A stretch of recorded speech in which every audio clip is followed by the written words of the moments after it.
हम में से बेशतर लोगों के ज़हनों के अंदर ये सवाल है कि आखिर ईरान ने अपने मिडल ईस्ट के जितने पड़ोसी ममालिक थे, उनमें अमेरिकन बेसिस के ऊपर हमले क्यों किए? इससे तो ईरान फर्दर आइसोलेट हो जाएगा और अल्टीमेटली इससे ईरान का ही नुकसान है। देखें, इसकी वैसे तो बहुत सारी वज़ाहतें बन सकती हैं।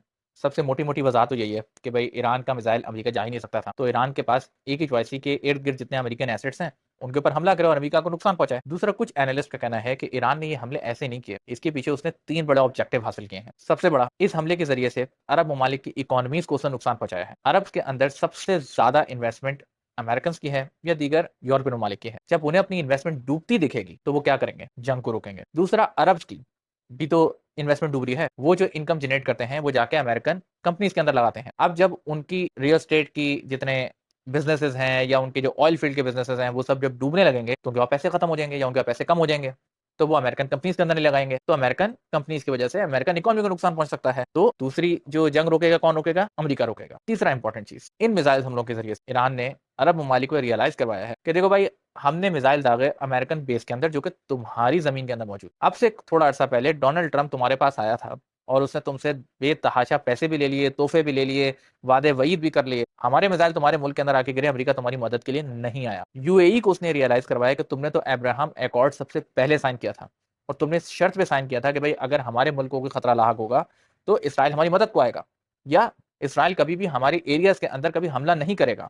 जिसकी इसराइल ने एक पहली झलक कतर के ऊपर हमला करके दिखा दी है कि वो किसी भी वादे को नहीं मानता, किसी भी इंटरनेशनल अकॉर्ड को नहीं मानता। उसको जहाँ भी खतरा, जैसा भी खतरा मिलेगा, वो जाके वहाँ एयर स्ट्राइक कर देगा। तो ईरान ने यूएई को भी ये रियलाइज़ करवा दिया कि भाई ये जो तुमने अब्राहम अकॉर्ड साइन करवाया था, ये भी ख्वाब-ओ-ख़याल ही था तुम्हारा। एक और ऑब्जेक्टिव जो ईरान ने हासिल किया, वो ये कि अरब ममालिक को ये भी रियलाइज़ करवा दिया कि ये जो तुमने अनसस्टेनेबल बिज़नेस मॉडल के नाम पर अपनी पूरी इकोनॉमी को उनके हवाले कर दिया ना, ये भी अब तुम्हें सोचने की ज़रूरत है। तुम्हारी इकोनॉमी डूब रही है, तुम्हारे लोग डूब रहे हैं, तुम्हारी बादशाहत डूब रही है, अमेरिका मदद के लिए नहीं आ रहा। वो दूर से खड़े होके बस देख ही रहा है। वो सिर्फ़ यही समझ रहा है कि भाई अगर मेरी इकोनॉमी को नुकसान होगा, तब मैं अरब्स के पास जाऊँ। जब तक मेरी इकोनॉमी इस पूरे जंग को सस्टेन कर सकती है, वक़्त तक अरब भाड़ में जाएँ, उनका बिज़नेस मॉडल भाड़ में जाए, वो कहीं भी चले जाएँ, उसकी बला से। तो ईरान ने अपने मिसाइल हमलों के ज़रिए से इतने सारे ऑब्जेक्टिव हासिल कर लिए हैं और ये सब उसने इंटेलिजेंटली और इंटेंशनली हासिल किए हैं। बहुत सारे पॉलिटिकल एनालिस्ट का कहना है कि ईरान इस जंग की बहुत अरसे से तैयारी कर रहा था और उसने ये सारे ऑब्जेक्टिव हासिल कर लिए हैं। अरब ममालिक भी अब सोच रहे हैं कि जो हमने अनसस्टेनेबल बिज़नेस मॉडल बनाया था, ये तो वाक़ई रेत की मानद साबित हुआ। ये तो ढह गया। तो भाई अगर अरब ममालिक अब भी अक्ल से काम लें ना और अपनी डिफेंस को मज़बूत करें, ताकि आने वाला खतरा जो कि इसराइल इस वक़्त वर्ल्ड थ्रेट बन चुका है, अगर आपने उसका मुकाबला करने के लिए अपनी फ़ौज और अपनी एयर फ़ोर्स कायम ना की, तो कतर में तो वो एक झलक दिखा चुका है।